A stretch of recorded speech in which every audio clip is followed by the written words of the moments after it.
کہتے ہیں پرانے زمانے میں جنگ کی کچھ اصول ہوا کرتی تھی۔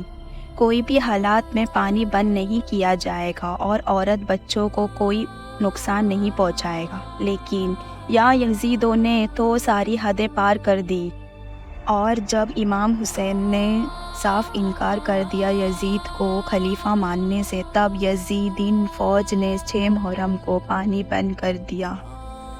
تاریخ میں ملتا ہے امام حسین کے چھوٹے چھوٹے بچے 3 دن سے بھوکے پیاسے تڑپتے رہے، لیکن یزید فوج کو ان بچوں پر بھی ترس نہیں آیا۔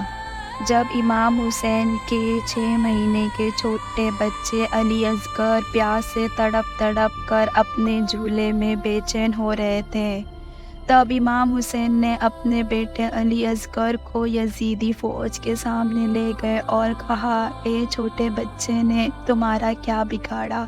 تمہاری لڑائی مجھ سے ہے، کم سے کم اس بچے کو تو پانی دے دو۔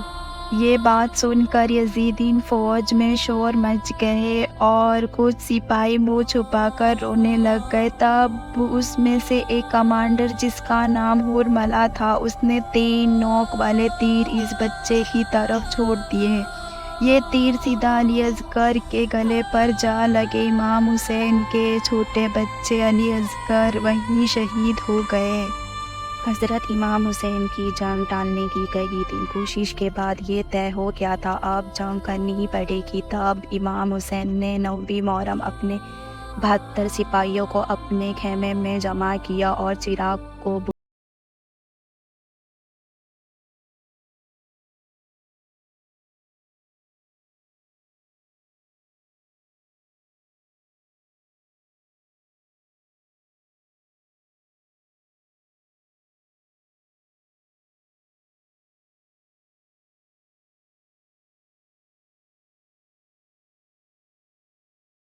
کر دیا۔ تم لوگ اپنے فیصلوں کے لیے پورے آزاد ہو۔ اور کچھ دیر بعد خیمے کو اندھیرے میں رکھا، اور جب کچھ دیر بعد چراغ روشن کیا تو دیکھا 72 کے 72 سپاہی امام حسین کے ساتھ ہی کھڑے رہے۔ اس کے بعد 10 محرم کو کربلا کی جنگ ہوئی اور امام حسین کے 72 سپاہیوں نے یزیدی فوج، جو 1 لاکھ سے زیادہ لشکر کا بڑے ہمت سے مقابلہ کیا۔ کربلا کا میدان خون سے لال ہو چکا اور بھوکے پیاسے سپاہی ایک کے بعد ایک شہید ہوتے گئے۔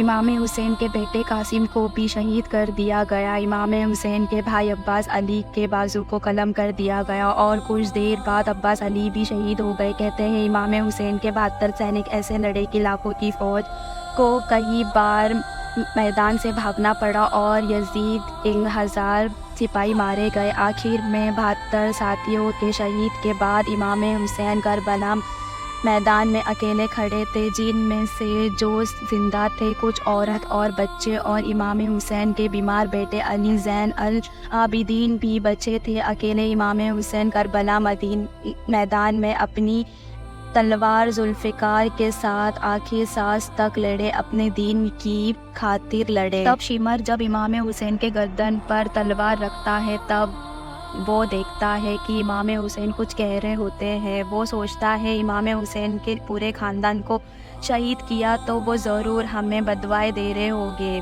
تب وہ نزدیک جاتا ہے اور اپنے کانوں سے سنتا ہے۔ تب امام حسین اللہ سے فرماتے ہیں، اے اللہ، تیرے لاکھ لاکھ شکر جو تو نے دین کے لیے یہ امام حسین کو چنا، اس آزمائش امتحان کے لیے۔ اور آنکھیں کھولی تو شمر سے کہا، میں اللہ کے رسول کے خاندان سے ہوں، جنت کا سردار ہوں، کیا یہ بات تو نہیں جانتا ہے؟ تب شمر نے کہا، میں یہ ساری بات جانتا ہوں، لیکن آپ کو قتل کرنے کے بعد یزید پوری دنیا کی دولت سے جھولی بھر دے گا۔ اور یہ کہنے کے بعد شمر نے تلوار اٹھائی اور امام حسین کا سر قلم کر دیا۔ اللہ اکبر۔